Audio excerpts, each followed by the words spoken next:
How to activate international market in Shopify. Now, my name is Krause and in today's tutorial I'm going to show you everything needed to successfully launch your store worldwide and to basically accept orders all across the world.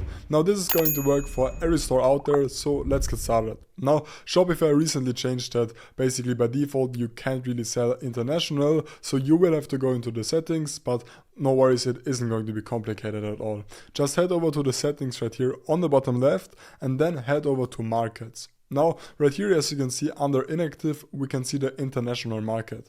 To get started, we will have to first of all activate this international market, which we can do by setting this right here on the top right to active. However, there are still some other settings which we will have to do to successfully set this up. So first of all, right here under languages and domains, you can basically set it up so that your store is going to be translated, so that when people from, I don't know, Spain are going to visit your store, they're going to see everything in Spanish. Now you can use an app like Shopify Translate and Adapt like this. It's completely free. You will have to set this up on your own. In most cases, if you aren't a huge store, I wouldn't actually bother setting this up, as most countries either way are familiar with English, but that's your choice. Then right here, we also do have some other options. First of all, products and pricing. Now, as you can see, the base currency is going to be set to US dollar right now. However, if you are, for example, going to sell in the European Union, it would obviously make sense to change this to basically to euro right here. Now, as for the price adjustment,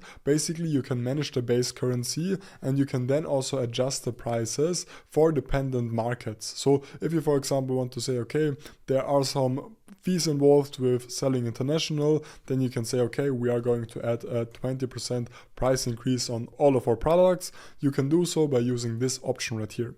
Now, as for I will actually just leave this page right now.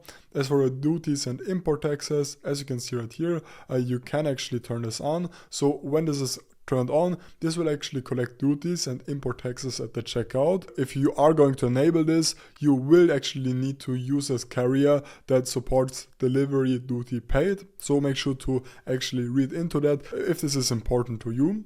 Then we also do have the option for shipping. So as you can see right here, by default, you are going to have all of your different shipping rates. Now these are going to be from USPS and DHL, depending on the country where they're going to ship to. Alternatively, you can actually also set up all of the other shipping rates and deliveries right here on the left, and then you can basically set up a general shipping rates and also custom shipping rates depending on the market.